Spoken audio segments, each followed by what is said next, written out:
In fair to say, though, you were out and about last night.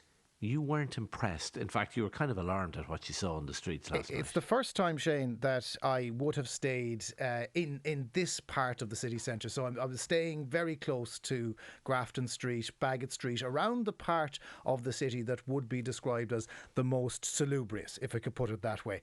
And there was a genuine air of menace as I was walking to and from the different bits and pieces that I was doing last night. And I wasn't talking 10 o'clock, 11 o'clock at night when you might expect it to be slightly dodgy. This was 6 o'clock in the evening where there was a lot of aggressive begging going on.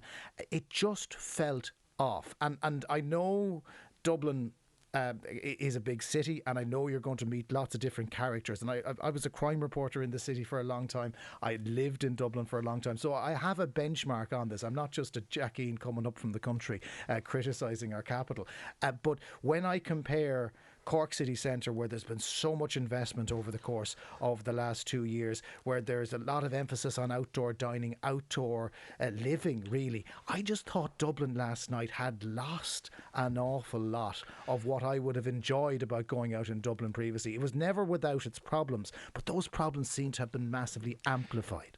Yeah, really interesting you say it, Jonathan, because I was having the same conversation with my wife. We were in town yesterday. We walked home. We felt there was an edgy feel about town. I thought the place was filthy.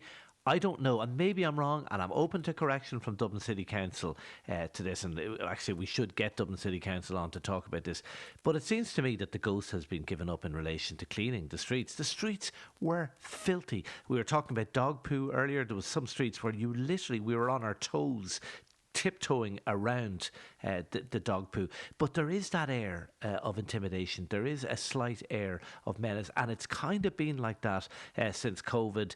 I don't know how well police the streets are. Obviously there's an issue because there's not as many people in the city centre as there was. But I think it's really interesting, Jonathan, that you're identifying this issue. I just think that the city centre in Dublin was configured for lots of tourists and for offices to be fully open. And when there's no tourists even, and the offices aren't fully open, I think that the city has changed, and not in a good way.